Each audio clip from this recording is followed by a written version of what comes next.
ഈശോ മിശിഹായ്ക്ക് സ്തുതിയായിരിക്കട്ടെ. Lumen Cristo 101 ദിവസം കൊണ്ട് ബൈബിൾ പുതിയ നിയമം വായിച്ചു തീർക്കുന്ന വചന പദ്ധതിയിലേക്ക് ഏവർക്കും സ്വാഗതം. ഇന്ന് ദിവസം 77. 1 കൊറിന്തോസ് 11-12 അധ്യായങ്ങളും വെളിപാട് 11-ാം അധ്യായമാണ് നാം ഇന്ന് വായിക്കുന്നത്. സഭയിലെ ആരാധനക്രമം, ആത്മീയ വരങ്ങളുടെ ഐക്യം, ദൈവരാജ്യത്തിന്റെ അന്തിമ വിജയം എന്നിവയെ ഈ അധ്യായങ്ങൾ സമന്വയിപ്പിക്കുന്നു. 1 കൊറിന്തോസ് അധ്യായം 11. ഞാൻ ക്രിസ്തുവിന്റെ അനുകർത്താവാകുന്ന പോലെ നിങ്ങൾ എന്റെ അനുകർത്താക്കളാകുവിൻ. സ്ത്രീകളും ശിരോവസ്ത്രവും എല്ലാ കാര്യത്തിലും നിങ്ങൾ എന്നെ അനുസ്മരിക്കുന്നത് കൊണ്ടും ഞാൻ നിങ്ങൾക്ക് കൈമാറിത്തന്ന പാരമ്പര്യങ്ങൾ മുറുകെ പിടിക്കുന്നത് കൊണ്ടും ഞാൻ നിങ്ങളെ അഭിനന്ദിക്കുന്നു. പുരുഷന്റെ ശിരസ് ക്രിസ്തുവും സ്ത്രീയുടെ ശിരസ് പുരുഷനും ക്രിസ്തുവിന്റെ ശിരസ് ദൈവമാണെന്ന് നിങ്ങൾ അറിയണമെന്ന് ഞാൻ ആഗ്രഹിക്കുന്നു. ശിരസ് മറച്ചു വെച്ചുകൊണ്ട് പ്രാർത്ഥിക്കുകയോ പ്രവചിക്കുകയോ ചെയ്യുന്ന ഏത് പുരുഷനും തന്റെ ശിരസിനെ അവമാനിക്കുന്നു. ശിരസ് മൂടാതെ പ്രാർത്ഥിക്കുകയോ പ്രവചിക്കുകയോ ചെയ്യുന്ന ഏത് സ്ത്രീയും തന്റെ ശിരസിനെ അവമാനിക്കുന്നു. അത് അവളുടെ ശിരസ് മുണ്ടനം ചെയ്യുന്നതിന് തുല്യമാണ്. സ്ത്രീ ശിരോവസ്ത്രം ധരിക്കുന്നില്ലെങ്കിൽ അവൾ മുടി മുറിച്ചു കളയട്ടെ. മുടി മുറിക്കുന്നതോ തലമുണ്ടനം ചെയ്യുന്നതോ സ്ത്രീക്ക് അവമാനമാണെങ്കിൽ അവൾ ശിരോവസ്ത്രം ധരിക്കട്ടെ. പുരുഷൻ ദൈവത്തിന്റെ സ്വരൂപവും മഹത്വവുമായതുകൊണ്ട് അവൻ ശിരസ് മൂടരുത്. സ്ത്രീയോ പുരുഷന്റെ മഹത്വമാണ്. പുരുഷൻ സ്ത്രീയിൽ നിന്നല്ല, സ്ത്രീ പുരുഷനിൽ നിന്നാണ്. പുരുഷനെ സൃഷ്ടിച്ചത് സ്ത്രീക്ക് വേണ്ടിയല്ല, പിന്നെയോ പുരുഷന് വേണ്ടിയാണ് സ്ത്രീ സൃഷ്ടിക്കപ്പെട്ടത്. അക്കാരണത്താൽ ദൂതന്മാരെ പ്രതി സ്ത്രീക്ക് ശിരസിന് മീതെ അധികാരമുണ്ടായിരിക്കണം. എങ്കിലും കർത്താവിൽ സ്ത്രീയെ കൂടാതെ പുരുഷനോ പുരുഷനെ കൂടാതെ സ്ത്രീയോ ഇല്ല.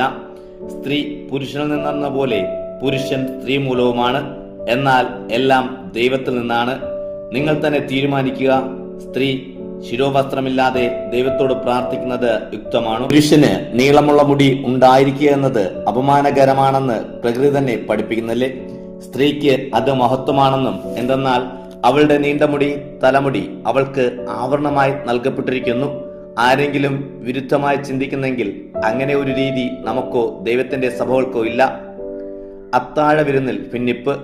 ഇനി ഉദ്ബോധിക്കുന്ന കാര്യത്തിൽ ഞാൻ നിങ്ങളെ പ്രശംസിക്കുന്നില്ല. കാരണം നിങ്ങളുടെ ഒത്തുചേരൽ ഗുണത്തിലേക്കല്ല, ദോഷത്തിലേക്കാണ്. ഒന്നാമതായി, സഭയിൽ നിങ്ങൾ കൂടുമ്പോൾ നിങ്ങളുടെ ഇടയിൽ ഭിന്നിപ്പുണ്ടെന്ന് ഞാൻ കേൾക്കുന്നു. കുറെയൊക്കെ അത് ഞാൻ വിശ്വസിക്കുകയും ചെയ്യുന്നു. നിങ്ങൾ സ്വീകാര്യരായവരെ തിരിച്ചറിയാൻ ഭിന്നത ആവശ്യമാണ്. ഒരു സ്ഥലത്ത് ഒന്നിച്ചു കൂടുമ്പോൾ കർത്താവിന്റെ അത്താഴമല്ല നിങ്ങൾ കഴിക്കുന്നത്. ഓരോരുത്തരും അവനവന്റെ അത്താഴം നേരത്തെ കഴിക്കുന്നു. തൽഫലമായി ഒരുവൻ വിശന്നും മറ്റൊരുവൻ ലഹരി പിടിച്ചും ഇരിക്കുന്നു. എന്ത് തിന്നാനും കുടിക്കാനും നിങ്ങൾക്ക് വീടുകളില്ലേ? അതോ നിങ്ങൾ ദൈവത്തിന്റെ സഭയെ നിന്ദിക്കുകയും ഒന്നുമില്ലാത്തവരെ അവമാനിക്കുകയും ചെയ്യുന്നുവോ?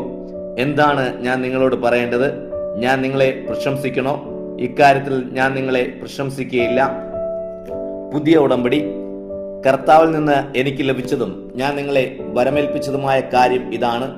കർത്താവായ യേശു താൻ ഏൽപ്പിച്ചു കൊടുക്കപ്പെട്ട രാത്രിയിൽ അപ്പമെടുത്ത് കൃതജ്ഞത അർപ്പിച്ച ശേഷം മുറിച്ചുകൊണ്ട് അരുളി ചെയ്തു, ഇത് നിങ്ങൾക്ക് വേണ്ടിയുള്ള എന്റെ ശരീരമാകുന്നു. എന്റെ ഓർമ്മയ്ക്കായി ഇത് ചെയ്യുവിൻ. അപ്രകാരം തന്നെ അത്താഴത്തിന് ശേഷം പാനപാത്രം എടുത്ത് അരുളി ചെയ്തു, ഈ പാനപാത്രം എന്റെ രക്തത്തിലുള്ള പുതിയ ഉടമ്പടിയാണ്. നിങ്ങൾ ഇത് പാനം ചെയ്യുമ്പോഴെല്ലാം എന്റെ ഓർമ്മയ്ക്കായി ഇത് ചെയ്യുവിൻ. അതുകൊണ്ട് ഈ അപ്പം നിങ്ങൾ ഭക്ഷിക്കുകയും ഈ പാനപാത്രം നിങ്ങൾ കുടിക്കുകയും ചെയ്യുമ്പോഴെല്ലാം അവൻ വരുന്നതുവരെ കർത്താവിന്റെ മരണം പ്രഖ്യാപിക്കുകയാണ്. അതുകൊണ്ട് ആരെങ്കിലും അയോഗ്യതയോടെ കർത്താവിന്റെ അപ്പം ഭക്ഷിക്കുകയും പാനപാത്രത്തിൽ നിന്ന് കുടിക്കുകയും ചെയ്താൽ അവൻ കർത്താവിന്റെ ശരീരത്തിനും രക്തത്തിനുമെതിരെ കുറ്റക്കാരനാകും. അതുകൊണ്ട് ഓരോ മനുഷ്യനും സ്വയം എങ്ങനെയാണ് ഈ അപ്പം ഭക്ഷിക്കുകയും ഈ പാത്രത്തിൽ നിന്ന് കുടിക്കുകയും ചെയ്യുന്നതെന്ന് പരിശോധിക്കട്ടെ. കാരണം ശരീരത്തെ വിവേചിച്ചറിയാതെ ഭക്ഷിക്കുകയും പാനം ചെയ്യുകയും ചെയ്യുന്നവൻ തന്റെ തന്നെ ന്യായവിധിയാണ് ഭക്ഷിക്കുകയും പാനം ചെയ്യുകയും ചെയ്യുന്നത്. ഇതിനാൽ നിങ്ങളിൽ പലരും രോഗികളും ദുർബലരമാകുകയും മറ്റനേകർ മരിച്ചു പോവുകയും ചെയ്തു. നമ്മെ തന്നെ പരിശോധിച്ചിരുന്നെങ്കിൽ നാം വിധിക്കപ്പെടുകയില്ലായിരുന്നു. കർത്താവ് നമ്മെ വിധിക്കുമ്പോൾ നാം ശിക്ഷണ വിധേയരാകുകയാണ്. അത് ലോകത്തോടൊപ്പം നാം ശിക്ഷിക്കപ്പെടാതിരിക്കാനാണ്. അതുകൊണ്ട് എന്റെ സഹോദരരെ, നിങ്ങൾ ഭക്ഷണത്തിന് വേണ്ടി ഒന്നിച്ചുകൂടുമ്പോൾ അന്യോന്യം കാത്തിരിക്കുവിൻ. വിശപ്പുള്ളവൻ വീട്ടിലിരുന്ന് ഭക്ഷിക്കട്ടെ, അത് നിങ്ങളുടെ ഒന്നിച്ചു ചേരൽ ശിക്ഷാവിധിയിലേക്ക് ആകാതിരിക്കാനാണ്. ബാക്കിയുള്ള കാര്യങ്ങൾ ഞാൻ വരുമ്പോൾ നിർദ്ദേശിച്ചുകൊള്ളാം. 1 കൊറിന്ത്യർ അധ്യായം 12. പരിശുദ്ധാത്മാവിന്റെ ദാനങ്ങൾ. സഹോദരരെ, ആത്മീയ ദാനങ്ങളെപ്പറ്റി നിങ്ങൾ അജ്ഞരായിരിക്കരുത് എന്ന് ഞാൻ ആഗ്രഹിക്കുന്നു. നിങ്ങൾ വിജാതീയരായിരുന്നപ്പോൾ മൂകവിഗ്രഹങ്ങളുടെ അടുത്തേക്ക് പ്രതിരോധിക്കാൻ പറ്റാത്ത വിധം നയിക്കപ്പെട്ടിരുന്നു എന്നറിയാമല്ലോ. അതുകൊണ്ട് നിങ്ങളെ ഇതറിയിക്കുന്നു. ദൈവാത്മാവിൽ സംസാരിക്കുന്ന ആർക്കും യേശു ശപിക്കപ്പെട്ടവൻ എന്ന് പറയാൻ കഴിയില്ല. യേശു കർത്താവാണെന്ന് പരിശുദ്ധാത്മാവിലല്ലാതെ ആർക്കും പറയുക സാധ്യമല്ല. ദാനങ്ങളിൽ വൈവിധ്യമുണ്ടെങ്കിലും ആത്മാവ് ഒന്നേയുള്ളൂ. ശുശ്രൂഷകളിൽ വൈവിധ്യമുണ്ടെങ്കിലും കർത്താവ് ഒന്ന് തന്നെ. പ്രവൃത്തികളിൽ വൈവിധ്യമുണ്ടെങ്കിലും എല്ലാവരിലും എല്ലാം പ്രവർത്തിക്കുന്നത് ഒരു ദൈവം തന്നെ. ഓരോരുത്തർക്കും പൊതു നന്മയ്ക്ക് വേണ്ടി ആത്മാവിന്റെ വെളിപ്പെടുത്തൽ നൽകപ്പെട്ടിരിക്കുന്നു. ഒരാൾക്ക് വിജ്ഞാനത്തിന്റെ വചനം ആത്മാവാൽ നൽകപ്പെട്ടിരിക്കുന്നു.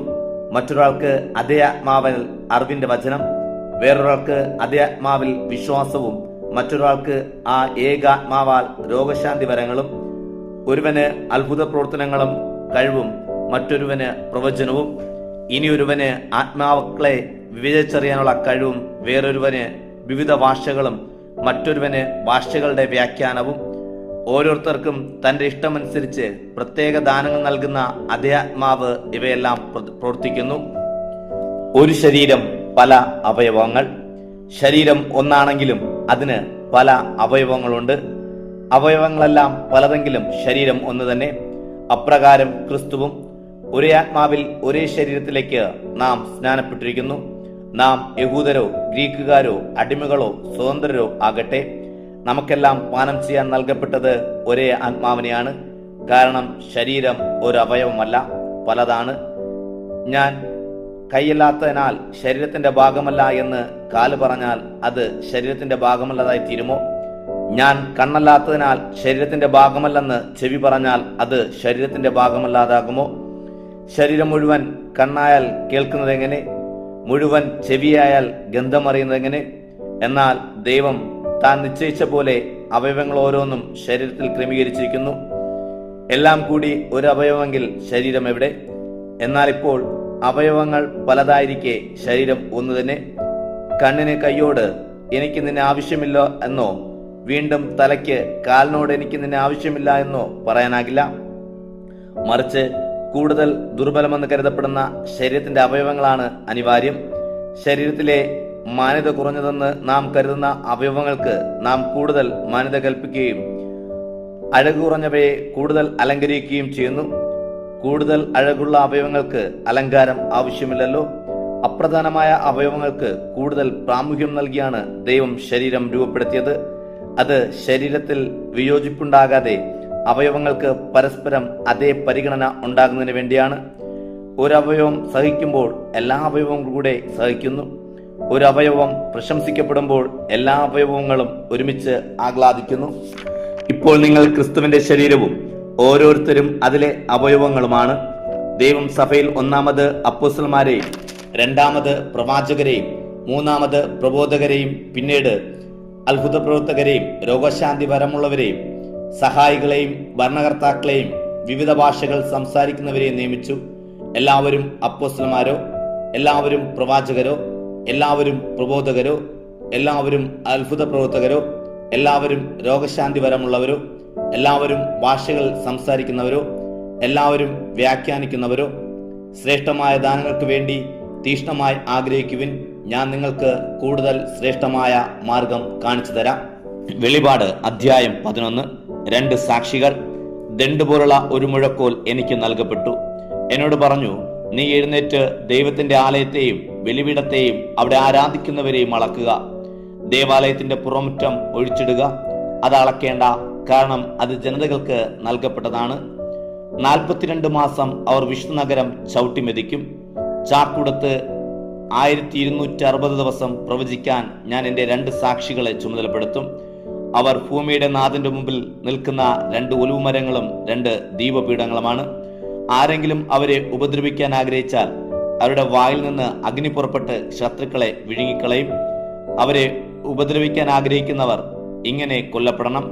തങ്ങളുടെ പ്രവചന ദിവസങ്ങളിൽ മഴ പെയ്യാതിരിക്കാൻ വേണ്ടി ആകാശം അടയ്ക്കാനുള്ള അധികാരം അവർക്കുണ്ട്. ആഗ്രഹിക്കുമ്പോഴൊക്കെ ജലാക്ഷയങ്ങൾ രക്തമായി മാറ്റാനും സകല മഹാമാരികളും കൊണ്ട് ഭൂമിയെ പ്രഹരിക്കാനും അവർക്ക് അധികാരമുണ്ട്. അവർ തങ്ങളുടെ സാക്ഷ്യം നിറവേറ്റിക്കഴിയുമ്പോൾ പാതാളത്തിൽ നിന്ന് കയറി വരുന്ന മൃഗം അവരോട് യുദ്ധം ചെയ്ത് അവരെ കീഴടക്കി കൊല്ലും. സോദോം എന്നും ഈജിപ്റ്റ് എന്നും രൂപാകർത്ഥത്തിൽ വിളിക്കപ്പെടുന്ന മഹാനഗരത്തിന്റെ തെരുവിൽ അവരുടെ മൃതദേഹം കിടക്കും.